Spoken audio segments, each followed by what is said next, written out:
What's up, everybody? Good morning, everyone. Thanks for joining us. We're in for episode 2 of our Double Dragon live stream with Dale Bigeni. How's it going, dude? Yeah, good man. Had a little bit of a early morning hustle to get it all together, but we're here. Always. You got to get the tech going, right? For these kinds of things. It's all good. We're here. We Um, made it. We're in one piece. yeah, we're good. We got our artwork ready to go. Following up from Tuesday's live stream. So as with that one, guys, feel free to hop in, ask us some questions, and we'll get to those questions as much as we can. And we'll just get started. So, Dale, you started on your little raise hell biker demon Yeah, dude yesterday. the little kind of, let's call him a mascot, I guess. Yeah.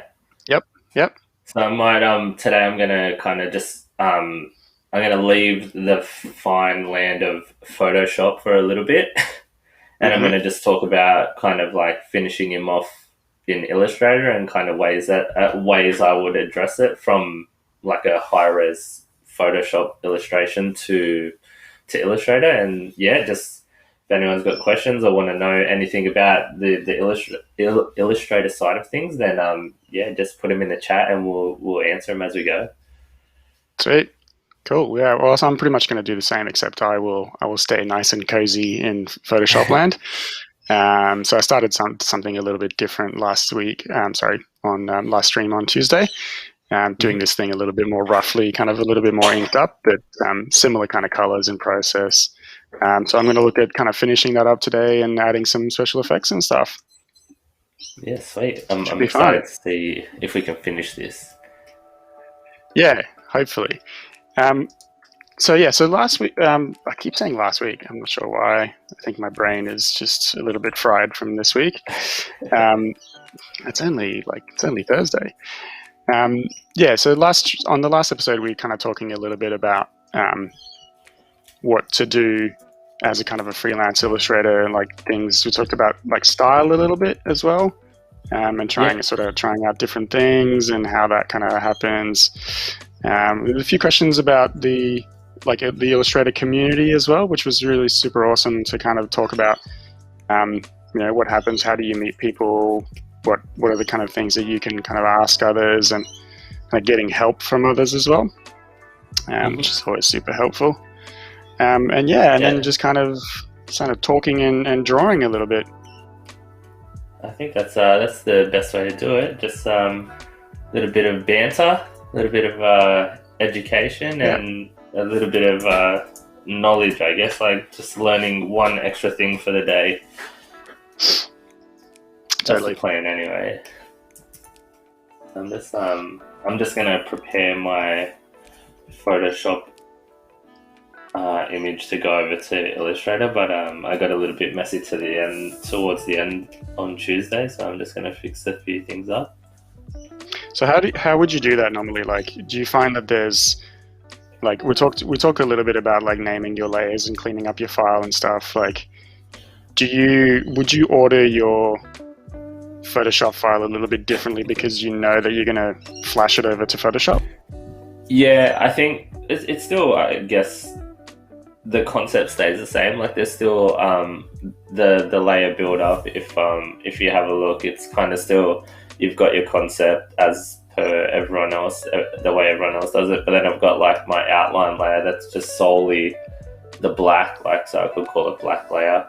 And then I've got like I had a refined layer underneath, on top of the concept, and then the outline, and then I do colors on separate layers just because I know they're not really going to stay there. I just put them in there for reference, just to see what kind of like where I'd put darker tones and stuff like that, especially with color. It's good to have just a rough guide. It saves time in Illustrator, and then I just take like a screenshot of that kind of the finished little guy, just to kind of to put in the Illustrator file to have like like a quick reference. So I'm going to do that. I'm going to start my Illustrator file now. I'm just going to open up Illustrator. Just going to leave them as an A4, and I'm just going to put RGB for the sake of this, 300 DPI. So yeah, I'm just gonna. There's kind of two ways I would usually do it. I'd either export it, as open it in Illustrator as a Photoshop layered file, and then just pull the black across. Or I know it's high res, so I can just kind of drag it. I just drag it in from Photoshop and do a quick image trace over it. And Yep. I think if you've got good lines in Photoshop, they usually really hold well in the image trace. So I was quite happy with their outlines and stuff. So I'm just going to leave it, and there you go. I've already got my vector ready to start kind of doing the details and working in anything else. But it's a huge time saver if you can do clean lines and work at a high res. Like, you can definitely see that there's not miles between the Photoshop and Illustrator version here. Yeah.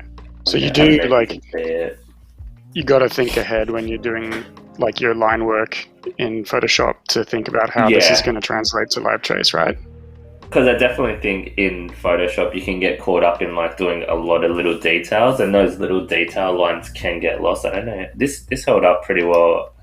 If you can see the comparison between this being Photoshop on the right versus on the left, you can see the live traces already like tidied up like certain spots. Like in this bottom corner of his shirt, it was a little bit rough, but it's like smooths it out pretty. It does like a lot of the legwork for you, but there's not a lot of big detail lines there. It's just a solid chunky line, so I don't think it's hard for it to translate. But yeah, I think I'm pretty happy with how that came across. It smoothed everything out. It's everything's still there, nothing fell out, and now I've got like a vector shape already to start with. So I can close my Photoshop. Nice.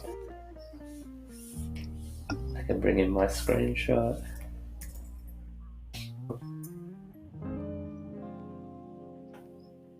I had a heap of things open on my screen at the moment. I just got a few too many files, actually. Too many windows, like graphic styles that I don't use. Yep. And how's yours going over there, Jeremy? What's the good? I'm starting to like.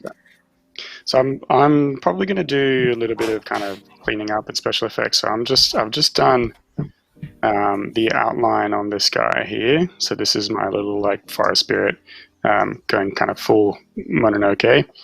And so I've got this outline here, and I want to put like a glow around that. So like obviously easy enough to just go like outer glow on something like that and just pop a glow on it. Yeah.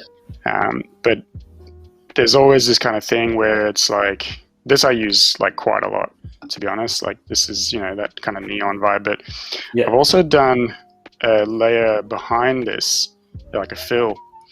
And that's going to just be white. So what I want to do with that is I want to put a separate glow on the inside of it. And so I'm just going to do inner glow, and I'm going to go that from the edge. And then I can actually like add in a separate glow to this on the inside. So I can like, basically I'm trying to like control two different glows that are kind of going to do similar things. But like, for instance, if I wanted that to be like, this is probably not great, like in terms of how that looks in actual Princess Mononoke vibes. But yeah, so I can now put like a separate pink glow on the inside of that if I wanted to. But obviously I'm not going to do that on this one, and just do something like that. And then we can just have it like a slightly like more, like a stronger glow on the inside than on the outside. So it allows me to kind of control those two a little bit more individually. So you can see that glows on both edges, but I want the inner glow to be stronger than the outer glow. So I've got to kind of do that on a separate layer a little bit. It's almost like kind of tricking Photoshop to do.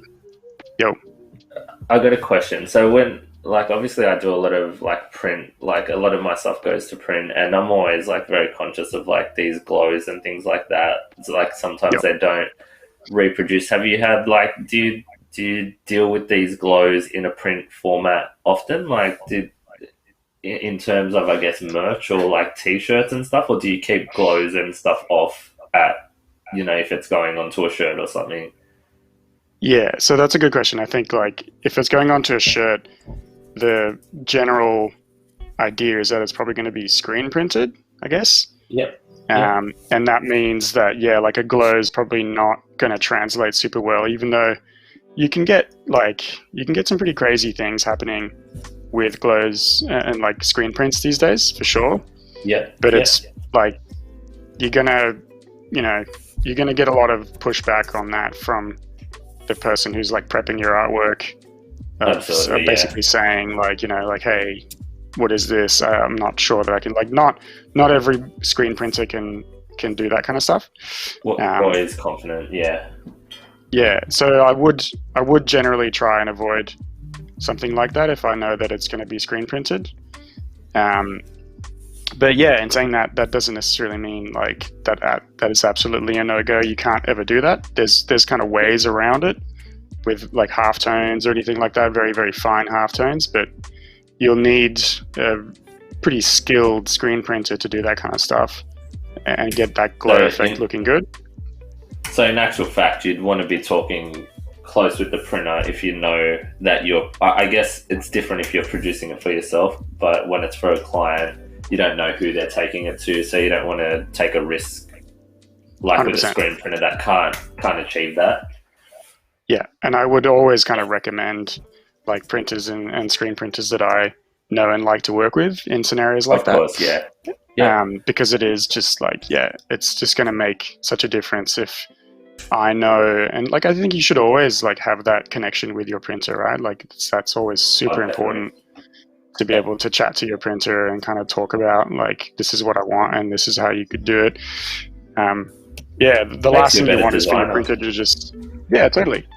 Especially if you're a digital artist, like, your printer is effectively your right hand. Like they're the ones that makes your artwork look good or not look good. Yeah. And if they're doing an average job, then it doesn't matter how good your artwork is. It's just going to come out average. No, I couldn't agree more. I think and that relationship with your printer is the most important thing. And yes, you should definitely buy your printer beers. They'll appreciate it.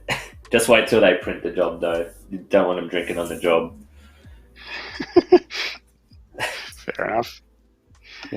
Yeah, no. So yeah, that's like I do this quite a lot actually when I'm working digitally. Like, there's no problems at all doing this digitally. But yeah, definitely if you're thinking about screen printing, that's a whole nother kind of ball game that you need to be conscious about. Heaps more conscious, yeah. Yeah. I'm just adding some colors into this guy. So I just got like these, I just put my layers in and it's pretty much built exactly the same. I just do my reference little layer that I can switch on and off. I've got my outline on and off. Then I've got like the colors underneath. Well, most should be underneath. But it's I enjoy doing the color stuff nowadays more than ever. Hey, I just feel like I didn't get to do it a lot back in the early days of what I was doing. I think I built my brand on black and white, so it's nice that people have the trust now to let me do, try out some new styles, new techniques, new illustrations and stuff. It's quite refreshing actually. This little guy looks cool. Do you find, so this is the thing, right? So I'm kind of doing slightly the opposite thing where I spoke about this in the last episode, where I've got a little bit more black than I normally would in this illustration. Like, I usually don't use black for shading very much. Like, it's not really, it's just literally just the black is confined to just being the line work in most of my pieces.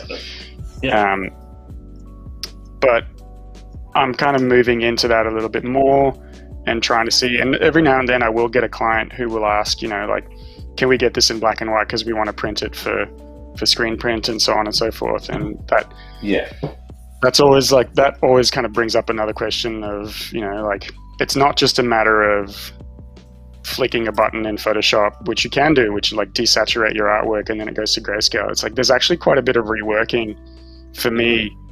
I find like that the working in black and white I actually find a lot more challenging than working in color for some reason. Yeah, I agree. And I think it's because like black and white, I guess your visual vocabulary is limited to just like, those two colors, and everything needs to be done that way. So like, for instance, like these swords coming out of her back, like this is a bit tricky to kind of see. But if I was working in color, then I could visually separate those two with the addition of color. So there's just this whole like range of different things that can happen. So yeah, I find that like black and white is harder.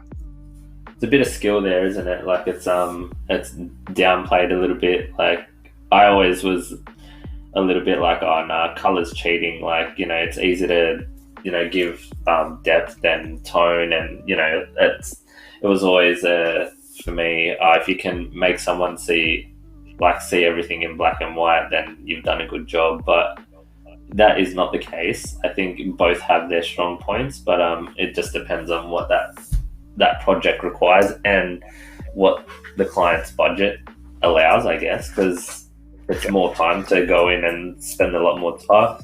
Look, time-wise, it could be equally the same, but I feel like a lot of color is going to cost them a lot of money to print. So, and we had a question, Jeremy, for how do you find a good printer? I think that's what is it? Trial by fire, or what's it called? Yeah, I guess trial and error, maybe. Yeah, I don't know. Yeah, I think like trial and error. I think you just like try one and see how they like it. Like I think for me, the instant sign of a good printer, like aside from obviously the fact that they like print your work well and they know what they're talking about, is this idea that they will check with you for just like they don't just hit print as soon as your file comes in. Like that for me is the first indication of like, okay, cool, you're good. Like you're actually calling me and telling me that I maybe have made a mistake in my file, or like, is this the right colors? Like obviously a printer should always proof something, especially if you're doing a big job.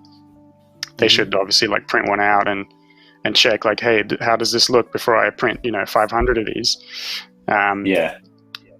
But there's like that obviously happens when you get this thing where it's like, I'm not just going to hit print. I'm going to like check with you. This is not the right size. Hey, there's no attachment here. Some like bad printers will literally just go like, it's your responsibility to send me the right file. If you don't, then I'm just going to literally just hit print on whatever you've sent me, and that's your problem. And that's like, that kind of sucks when that happens. Yeah, I think that's the sign of a good printer. Yeah, as long as your printer's checking in with you and making sure that the file looks correct and you're getting a proof, at least a digital proof, then that's one way to tell if they're serious about what they're doing as well. Not just about trying to get the job or anything like that. It's about producing a good job. Totally. But yeah. Alright. So I'm just shading this little guy, putting some darker tones into the job. I'm just using the Blob Tool on my Illustrator file, and I've got these colors working on lower layers, and I am doing it this way because I want to. There's probably 1,000 different ways to do this, but I can freely do this, and I don't know, it just feels like I'm still doing it a little bit naturally, just drawing and deleting, and it works. Like somehow it feels like it's more efficient this way. And I'm not putting each layer on a separate color, not right now. You can see I've got the base color, I've got the shading lines, like the shading colors, and then I've got my black layer. Pretty straightforward actually, but it's effective, it works. Yeah. I think that's the thing as well, is like sometimes like people think that the artwork file is just going to be this like crazy thing with all this. Like, no, actually, I just literally just do the layer and then draw the thing, and that's it. There's not much to it. Alright, we got another question here from Belinda, and it says, are there any Australian-based Illustrator online groups you could recommend? She'd love to meet up with more local-minded people. I personally don't know of many actual online groups. I tend to spend as little time online as possible these days. I feel like it's become a little bit of it can be a hindrance more than a help sometimes. But I recommend going to as many like art shows, and like there's always someone having an art show, and generally the people that are at that art show are from the same field and like-minded people. So I know it's tough now with all the restrictions and who knows what's ever allowed anymore, but if there's a show on, I'd recommend getting out to as many shows as you can and just putting yourself out there. Yep, I would agree with that as well. I think it's like, I mean, shows is also like where you like meet other artists, right, and like start chats and conversations with them, and like maybe get your work into a show with that person as well. Yeah. And also it just lets people know you exist, and you're an artist as well, or you're an illustrator. Like-minded people generally it doesn't take much for them to get along, that's for sure. Yep.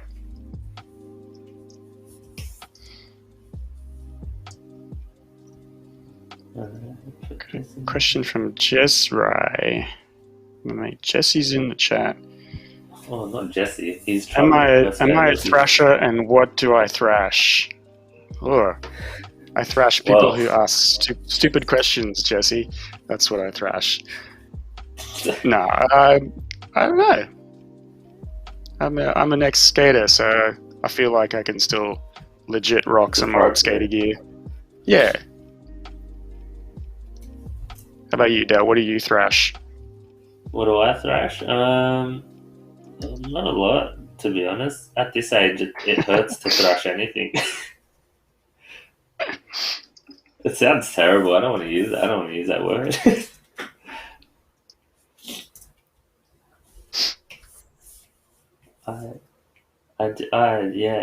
I miss being able to thrash. Like I like you used to skateboard quite a lot, and that's obviously plays a big part in most of what I do. Is kind of I guess relative to the good old days, skating and being a young punk, and I like to kind of use that and be able to own that in my style a bit, I guess. Like it's I mean, I'm not just you don't just wear a thrasher shirt because it's trending. I know a lot of people do, but like there's some people wear it because there's a passion behind it, Yeah,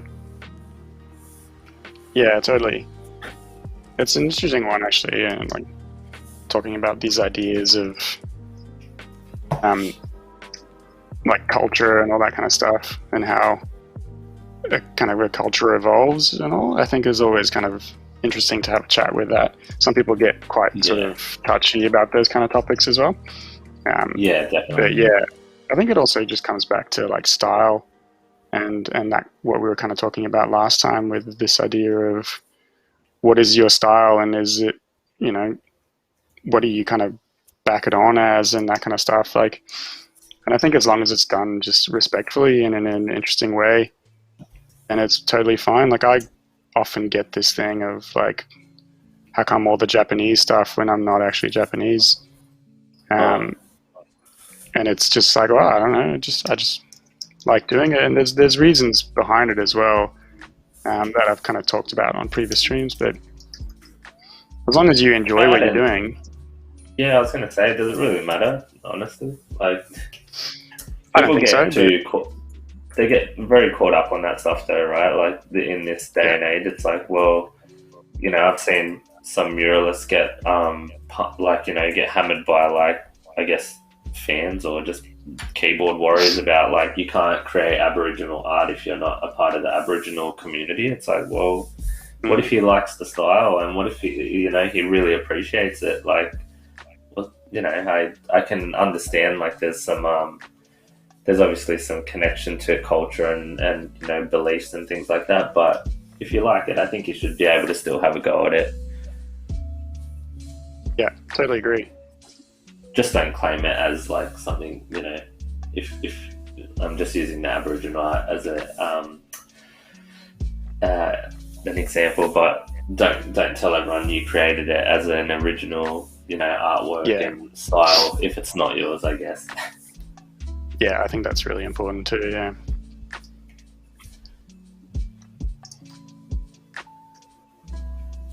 Cool. Add some little detail lines. I'm just using this Blob Tool. I use it a lot and I talk about it a lot, but it's just a really good tool. You can set the pressure and the size variation, and it basically works like the hard round pressure size in Photoshop. I think that's why I quite enjoy using that brush in Photoshop. They both seem very similar. It's the most like painterly feeling tool in Illustrator, isn't it? Oh, definitely, yeah. It's the one that feels the most like you're actually drawing something, and like the feedback is immediate. Yeah, it's a little bit. There are times that it doesn't play nice, but I think that can also be my pen setting, being off by a little bit. Yeah.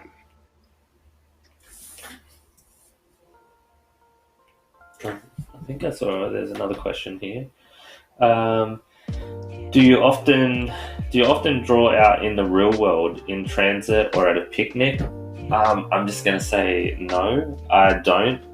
Anytime that I'm kind of living in the real world, I'm trying to live, not work too much, and I think I don't really get time to draw, like, just unless I'm drawing for work. I like to have some downtime, so it's nice to just be in the real world and enjoy the real world. What about you, Jeremy? I probably used to a lot when I was in school. I think there's this like thing of, you should be keeping a visual diary and sketching in it as much as possible and all that kind of stuff. I think there's definitely something to that. And that is important, especially I think if you're trying to upskill in terms of your just raw drawing talent, I guess. Like, it's important to learn how to observe things and draw them and how they work and create shapes and all that kind of stuff. So there is that aspect of thing for sure. But I think that for a while I kind of felt this pressure of if I'm not drawing every day, am I legit? Can I call myself an illustrator if I'm not drawing every day? And I think there's I've kind of relaxed on that front a little bit, of just kind of draw when you feel like it. You've paid your dues. Yeah, probably. There's that, and there's obviously also the fact that you're working probably professionally quite a lot as well, and so you don't necessarily have the time or the desire to work every other minute that you're not actually working on a client brief. Sometimes it's just nice to take a break and watch some Star Wars or something or whatever. But I definitely feel I don't know, speaking for myself, I feel there's this pressure of you have to be drawing all the time, always, and keep learning stuff and everything. And if you don't, then you're a bit of a fraud. And I think that's really bad. That's a really terrible sentiment, because then you're drawing for all the right reasons, and then it kind of defeats the purpose. No, I couldn't agree more. Oh, on that, what do you guys do to relax other than watching Star Wars? I go for a ride on my motorbike, I guess, stuff that's or go to the gym, stuff that's completely separate to what I would normally do, and just kind of zone out and have some me time. and Yep. just lay very low. Fair enough. I like to probably mostly just like playing video games or watching anime or something is what I tend to do, which Video sometimes games kind of is sucks a little bit. Like, like spending all my time in front of a screen to do an illustration, then I'm spending more time in front of a screen to like watch stuff. But it's a different kind of different kind of mental state that you're in there, right? Like, yeah, you're definitely logged off and spending more time chilling than stressing over a drawing. 100%. I think it's like, and what you said is true. Like, I feel like it's super important to be able to kind of do something else as well for a little bit, like change your state of mind, look at something else, look at a different picture. Like, I think sometimes it's also really awesome to have several jobs on the go. As much as I will struggle with that quite a lot, where it's like take my brain out of one job and like put it into another job. Like changing gears, I find can be quite challenging sometimes. Yeah.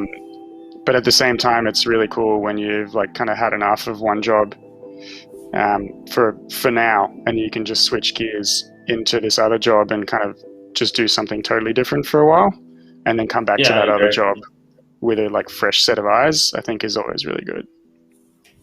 Yeah, I definitely agree.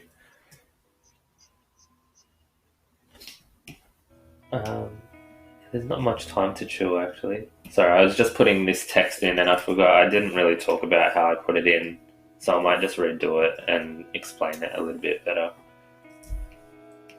So, 14. Somebody says, I like the little ghosties on their head.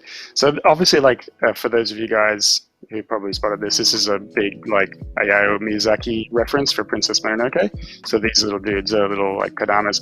Again, like, this is not my, like, cyberpunk geishas and stuff, but it still fits with that kind of Japanese themes, what we're talking about on the last stream, where it's, it's still my themes, and I've obviously neoned it all up, everything, but yeah, all this kind of stuff is super fun to work with, I find. Taking a little bit of creative license with it as well. Made her a little bit more kind of intense than she probably is in the anime. Nothing wrong with putting your own spin on it. Yeah. Keep it fresh. I'm just I'm drawing some little elements here. I'm going to just explain this texting in case anyone wants to know, but I basically do the text on a shape and just run the text on a path here. You can see I've just got that shape that I built, and then just chuck the text on, put it on another layer behind the illustration under all the colors, and yeah, basically it's that simple to get that curved text without using like a warp or distort tool, because I still want the text to retain its original formatting in terms of size and compression and things like that. I don't want to lose that, so it's quite pretty standard move, that one, but I think it's effective, especially on a little piece like this.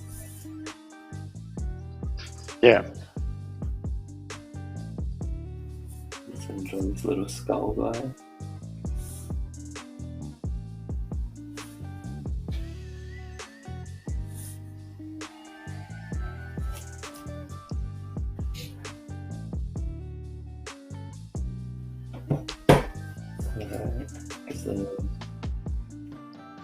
And sometimes I just get a little bit, I just completely zone out and don't say anything or breathe. It's a bit weird.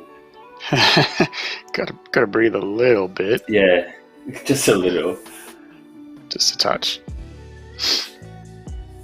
Alright, there's another question from Zach, and it says, so how long does it usually take you guys to draw or create something? Or that's Ooh, that question, yeah. Don't ever ask that question. Yeah, it definitely varies per piece. Yeah, totally, it does. And like also if it's a professional commission, you'll probably have like rounds of changes from the client, so that can add quite a bit of time. But yeah, I think it does vary from piece to piece. I think with time, like it's one of the things that I'm trying to do, and I think like working in this style that's a lot looser, where I'm not like too fussy about like, like normally I would look at stuff and like, oh my god, this is like filthy in here, it's not connecting, this is not the smooth lines that I like to work with, things are all kind of scrappy and sketchy. There's this, I think, this idea that like, for me personally, especially with color as well, like I can tend to get bogged down. Like I'll get to this stage in the image and then I'll just do variance upon variance upon variance and just clean it up.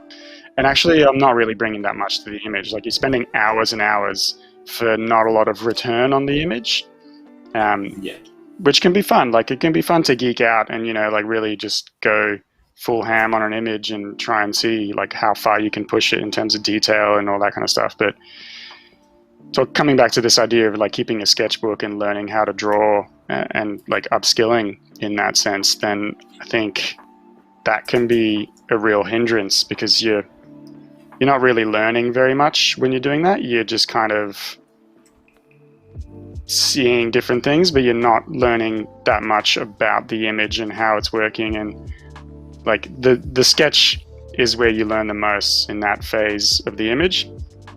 And once you get past that, if you're spending, hours upon hours just varying colors and trying to play around with that, then that's not really bringing that much actually to your image. And I think that's something that I'm trying to kind of stay away from a little bit these days, because it's definitely something that I used to get frustrated with, of just like, I've now spent 6 months on this image and it's just like every time I come back to it, because you can, right? Because it's digital, so you can make those changes. But it doesn't mean that you should, I guess. Yeah, no, I agree. And I think that's the problem as a digital artist. I think how quick or how easy a change can be, but then you forget that it's very easy to get stuck back into the artwork and want to change everything. I find myself, I go over it and I'm like, oh, but I could have did this, I could have done that. Or yeah, it's stressful actually. Yeah, totally. And it's nice, as much as like it can be awesome as well to like revisit a piece later on, like come back to it and make the changes that you wanted to make. That can be super fun as well. But yeah, I think just be careful to not just spend all your time making color variations on stuff or switching stuff around when you could be just drawing a different thing, and that's going to teach you a lot more.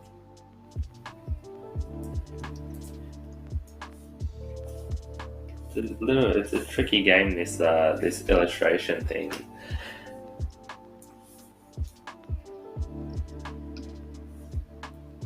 It's gone.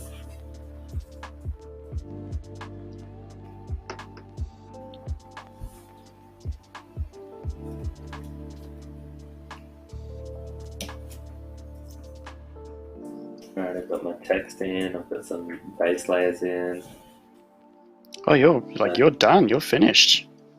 Well, look, it looks that way, but Jeremy, all too well that this could go for days. But I'm going to start adding in. Sometimes I do this line work with the Blob Tool, but sometimes I'll do it with the Blend Tool. So I'm just going to, if you can see, I'm just creating this little, I'm going to do these shading lines on the helmet. And I'm going to use the Blend Tool to kind of create a path for the blend, and you can see that didn't work straight away. Alright, that's good. Alright. So I've got, like, it creates this, it automates these, like, internal little blend strokes, but you can go into Object, Blend Options. So something's in my eye. Yep. Awesome. All right. And then you can switch this to specified depth and just chuck preview on, and you can click and see it basically builds up the lines for the shading, like as much or as little as you want. And then I'll just do, it's a bit too much. I'll just hit OK, and then what you can do, you can expand this shape and create it so they're all objects, or you can leave it as a path, and you can see it's only two little shapes here. But then I can go in and create, so that path, I can add anchor points to it with the add anchor point tool. Yep. So I can add anchor point to it, and I can now, so grab that anchor point, and I can change kind of the direction that those lines like follow. It follows a new path. I can kind of make it get longer at the end here. Just a little bit of mucking around, but saves me from doing it line by line. And then I'll just go, that's probably not perfect, but I'll just go object, expand that. Now it's all, I guess, individual pieces. I'll just create a path. And then I'll just do a subtract and get rid of, so I'll go to path 1 and just get rid of that with the minus front and expand. And now it's pretty much how I would do it. I'd spend a lot more time and make sure that the angles are going the right way, but that's how I would potentially do some shading lines like that. Yep. Works for me. And now I'm just going to keep putting in these dark colors.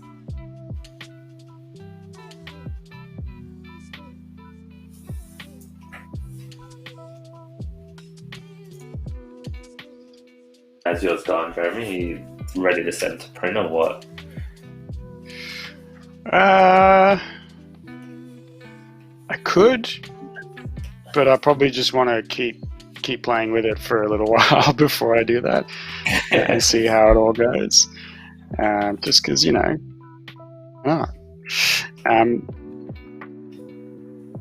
there's this thing that I've been trying to I've been playing around with actually lately in Photoshop.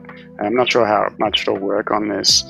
And this is in the spirit of trying to keep my colors a little bit more simple, and a little bit more like trying not to do these color combinations where it's just so what if the sword was red, but then her shirt was white? How would that kind of look? Because then I think that's where I get lost in these crazy combinations of different things. And so one of the things that I've been doing lately is playing around with gradient maps. And it's actually been super fun to do that, where for instance, I'll go into here and I will make a new adjustment layer and a new gradient map. And what it does is immediately you can see this. Now this obviously looks pretty terrible because it's just a red to black gradient map. And if I flip this around, you'll see that it does this thing where it's just kind of highlights it with this red color. So what it does is I've kind of tried to figure out what it's actually doing. It treats your image like it's a grayscale, and then it just applies this kind of thing to it. So for instance, if I go into my blues, you'll see this will happen with that one, and if I reverse it, it'll just even my black here has gone to a color. So if you consider for instance my inking layer, which is this black one, right? That is now on this side of the color spectrum. So the black is here. Anything that's black will turn into this light pale kind of greeny blue, and then all the tones that go from there will go on. So I've actually made a few settings like this, for instance, to use. So this is a custom gradient map that I've created. Same thing with this one. And then same thing here again with this one. This one's especially for a job. I'm not loving this one, so I might delete it. But yeah, something like this is always super fun to kind of work with. And what's really cool about this is that it just then becomes this nice kind of thing where it's okay, cool, this is an interesting color scheme. There's enough colors here for me to play around with, but it limits the amount of time that I'm going to spend, messing around with that file. Now, there are things in here that I probably would like to fix. So for instance, because this is an adjustment layer, it comes with a layer mask. And so if I've lost the stripes on the sky here, the forest spirit, I've lost the stripes on that. So I could actually go in and select those. And so you can actually select them by just pressing Command or Control on your keyboard, and this little guy comes up on your mouse, on your kind of cursor, and you just click that layer. It automatically selects everything in there. And on my layer mask, I'm just going to fill those, and it just fills automatically, and it blocks them out. So then I've got those back again. So it's maybe a little bit cheating, because then I'm kind of bringing in this new sense of color. Or I could just go into that one and just go, all right, cool, I'm going to edit this guy, and see how I can kind of fix this. So like, for instance, oh, you know what, there's too much pink in here. I'm going to change that to, like, let's say like a dark blue. Then that all the things that are pink change to that in that tone. So it takes a little bit of figuring out, but after a while, it's always something that's super fun to kind of play around with and see, you know, what you can actually achieve. And it just means, yeah, like, kind of keeps me in check with my use of color, which can get out of hand sometimes, and just means that, like, yeah, I don't actually get my artwork done because there's just too much going on. And that's always quite like frustrating. Look, we've got another question here, and it says, how long do you spend creating artwork compared to other tasks like invoicing and emailing, etc.? I guess admin, housekeeping, stuff like that. Yep. Great question. It depends on the job, right? Like, again, that's one of those things, like, obviously you don't want to spend the bulk of your time doing admin stuff. You're going to have to, obviously, like, otherwise you're not getting jobs. If you're not doing your admin stuff, how you're not, you know, responding to clients or inquiries or invoicing or quoting or any of those kind of things. And it can vary from client to client or job to job, where some clients will require a little bit more kind of time to do it. Like, I have had jobs that are literally like, I get a question, I get like an inquiry for a job that inquires a commission. I respond saying, like, yeah, I'm keen. They tell me what they want. I give them some drafts. They go like, yeah, cool, we like this, change that, change that, change that. And then send them back and they're happy with it. And other times it's like, you know, I've had email chains recently where I'm like 72, 75 emails deep before we even start the job. That's not great, right? That's pretty extreme. But yeah, just to kind of like highlight this idea that it's like, it just depends. And in those cases, obviously you're billing for your time. Like, every time you have to sit down and type out an email and respond, like, that's time that you're going to have to bill for. But yeah, it can vary quite a bit. How about you? Yeah, look, I think I spend way more time drawing than doing any admin, and that's purely because of that exact reason. Emails give me anxiety. I just think a lot of clients, well, for the most part, most of them are really good, but the second you start having that exact scenario where it's like I'm spending more time writing an email than it is actually creating, I've lost interest. And I don't know, I just basically want to draw. That's all I want to do. And unfortunately, I know the job comes with some admin parts to it. But yeah, I definitely spend way more time drawing than I do admin, to put it simple. Yeah, and that's the way it should be, right? Yeah, just like, enough with the questions. Let's get to the cool stuff. Yeah, totally. How do you, like, on that note, actually, how do you like balance your time with, I guess it's still kind of admin in a slightly like less painful way, but like updating your website and your Instagram and like all the like online platforms that allow you to showcase your work? Like, do you find that you update that like as much as you'd like, or like too much? No, definitely not. I think I neglect my website the most out of anything, and that's purely because I think 90% of my work is coming through Instagram or things like that, and I guess I'm getting not inundated, but I get enough work to keep me busy with working, and my theory is something's working for me and I shouldn't change it. So if I go and spend a lot of time on my website, and is it going to effectively give me any more work, or am I just kind of wasting my time like that? I could be again drawing. Definitely not enough time, Yeah. Jeremy, is what I'm saying. Then there's all these like once you go down that hole, it becomes this like crazy thing where you just have to. It is an effort, I think, to update all that kind of stuff. Yeah, and it takes time. I know it's got to be done, but yeah, my theory is it usually can wait. I'm lucky that I guess both of us are very lucky that our careers are they're pretty solid. I'd say I'm never really um, chasing down work like a madman or trying to hustle as hard as I used to, which is great. The feeling's great because you've done something right. But I also think you should definitely take it very serious, like the social media thing for upstarts. Like, try to get your name out there as much as possible. I definitely think just keep creating cool stuff, and don't focus too much of your energy on trying to keep up with anyone. That's for sure. Yeah, it's definitely one of those things. Like you said, especially if you're starting out, it's a big help. Like, getting your work out there. I know I get a lot of work. And it's one of the questions I ask whenever I get a new client is, how did you find my work? How did you find me online? Because there's so many artists out there, and so many amazing artists out there as well. It's it's always good to know what's working and what's not working, and how did you find me? And a lot of the time that answer is I found you through Instagram or whatever. And so I think it is important to keep that up if you're looking to kind of grow your network a little bit, or even meet new people and stuff like that, meet new illustrators and have those conversations with them.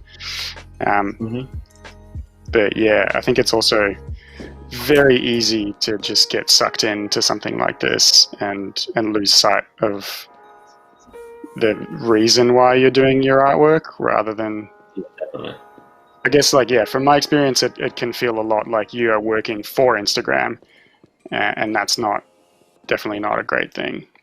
No, definitely not.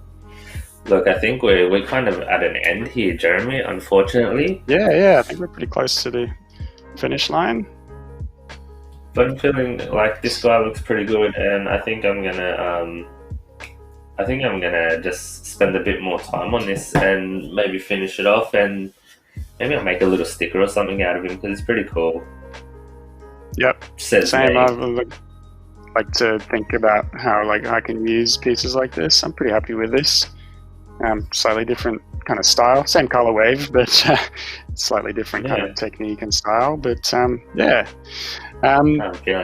think that's pretty much a wrap. Thanks for watching, everybody. Thanks for the questions. As always, super fun to hang out with you, Dale, and answer some questions and talk and draw. Really enjoyed it. Always a pleasure, man. It's always a pleasure. Had an awesome time. Sweet. All right. Well, thanks for tuning in, guys, and we'll probably see you around relatively soon. Thanks for watching. Catch you later, guys.